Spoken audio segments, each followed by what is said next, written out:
Hi guys, it's Beth, and today I'm back with a really quick preview of my next Kilopad project using the Pine Street Square pad from the Paper Studio, which is Hobby Lobby. I got this either last year or the year before, and I really love it. Like, I love all the rustic wood and the burlappy, textured type papers in here, so I don't know why it's been sitting in my bin. Probably because I didn't want to use it up, but it's time to love it out of the bin, out of the pad, and on physical things. So we are going to use this puppy up. So we'll do a quick flip through of some of the papers and talk about some of the ideas I have on how to use it. So I just love all that rustic wood. I'd like to do obviously some Christmas cards and some personal scrapbook pages for my 12x12 albums. Something like this might make a cute like candle wrap for the fake candles, the fake pillar candles that you can buy. I have a lot of those, especially at Christmas time. It's got that burlappy feel.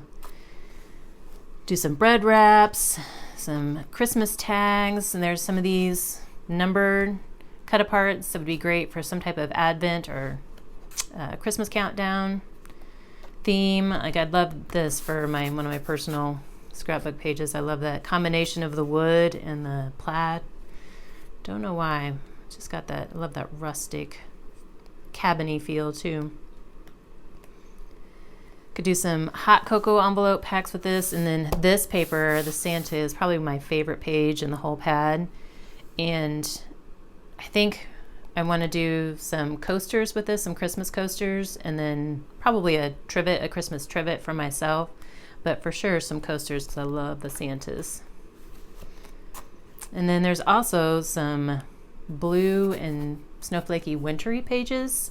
So one thing I'd like to do is try and incorporate some of the winter paper with the Christmassy paper and do like reversible blocks, or maybe even a reversible sign.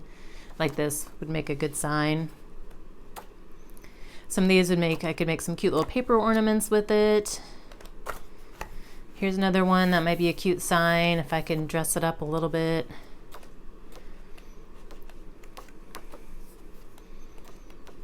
There's some more snowflake, and I love the plaid and the wood together.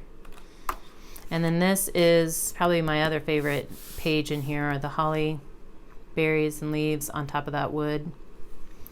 Yes, so it's time to love it out of the pad, right?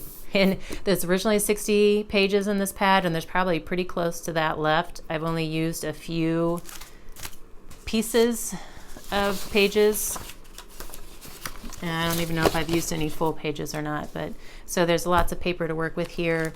And also at Hobby Lobby last year, the year before, I had found these 3x4 pocket card packs, and they were on clearance for $2.49. And they don't say Pine Street Square anywhere, they just say Christmas. But like, if you notice, there's that Santa. That's cool, Santa too. And then that deer. So it coordinates very well with the pad. There's very similar patterns as well as some different patterns, and then there's usually an image or sentiment on one side and then a journaling spot or just some plain pattern on the other side. So I have 2 packs of these will definitely help me make some quick Christmas cards, and I might even use some of these little guys to make some Christmas blocks, because like I said, I love that Santa. So we'll see what else I can come up with to use those. But we're getting down to the wire for Christmas projects, so I got to get cracking on my Christmas pads. So I'm trying to work through my Christmas ones as quickly as I can. But if you guys do have some additional ideas on how I might use this paper, I would love to hear it. I'm always open to those new ideas. Leave those in the comments below. I will go ahead and start a new playlist for this pad kill as well. Otherwise, go ahead and like, subscribe, because there are definitely some more ideas to come on how you can use up your paper. Thanks again for your time today, and I hope you guys have a great rest of your week.